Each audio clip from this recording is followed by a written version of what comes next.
Audi থেকে শুরু করে বিএমডব্লিউ, ভক্সওয়াগন সহ বিভিন্ন ব্র্যান্ডের নামি দামি সব গাড়ির দেখা মিলল এক ছাদের নিচে। চীনের সাংহাই শহরে স্থানীয় সময় বুধবার শুরু হয় ২১তম সাংহাই অটো শো। আয়োজনে ৭০টিরও বেশি গাড়ি নির্মাতা হাজির হয়েছেন ১০০রও বেশি সংখ্যক নতুন মডেলের গাড়ি নিয়ে। এই প্রদর্শনী দেখতে ভিড় করেছেন বহু গাড়িপ্রেমী ও উৎসুক দর্শনার্থী। সাংহাই অটো শো এখন আর শুধু গাড়ির প্রদর্শনী নয়, এটি বৈশ্বিক প্রযুক্তি শক্তির মহড়ার মঞ্চ, যেখানে নেতৃত্বের জন্য লড়াই করছে চীন, ইউরোপ ও নতুন প্রজন্মের নির্মাতারা।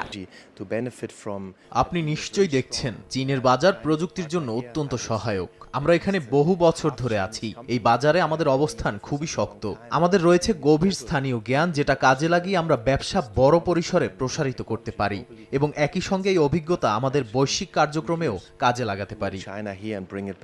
তবে গাড়ির এই প্রযুক্তিগত উৎসবের পেছনে রয়েছে অজানা এক আতঙ্ক, যুক্তরাষ্ট্র চীন বাণিজ্য যুদ্ধ। সরবরাহে শৃঙ্খলা ভাঙার শঙ্কা আর বাজার চাহিদা কমে যাওয়ার আশঙ্কা নিয়েই আয়োজন করা হলো গাড়ির এই বৈশ্বিক প্রতিযোগিতা। সাংহাই অটো শো চলবে মে মাসের ২ তারিখ পর্যন্ত। অর্জিতা শেহজিন, সময় সংবাদ।